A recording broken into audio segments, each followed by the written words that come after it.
ஏற்றத்தை தருவார்.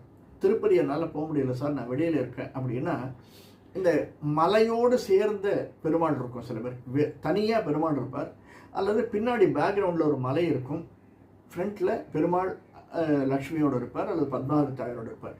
அந்த மாதிரி இருக்கக்கூடிய ஒரு படத்தை, ஏன்னா நிலம் 2ஆம் வீட்டுக்குடையவன் செவ்வாய், அந்த நிலத்துக்கு அதிபதியானவன். அதனால் அந்த நிலத்தோடு மலையோடு சம்பந்தப்பட்டது, குருவோடு சம்பந்தப்பட்டது. அதனால் அந்த மாதிரி இருக்கக்கூடிய படத்தை வைத்து சனிக்கிழமைகளில் ஈவினிங் 7 to 8 விளக்கேற்றி வணங்கி வந்தோமே என்றால் நிச்சயமாக ஒரு 2 வருடம் 3 வருடம் செஞ்சு வந்தோம்னா நமக்கு லைஃபே ரொம்ப நல்லா இருக்கும். அது சனி திசையிலேயே ஆரம்பித்தாலும் சரி, அல்லது நம்ம நினைக்கிற போதெல்லாம் சனிக்கிழமையில் விளக்கேற்றி வருதல். சில பேர் கிட்டத்தட்ட ஒரு 8 வருஷம் 10 வருஷமாக பூஜை பண்ணிகிட்டு இருப்பாங்க, வெள்ளிக்கிழமை பூஜை அல்லது சத்யநாராயண பூஜை இப்படியெல்லாம். ஏன்னா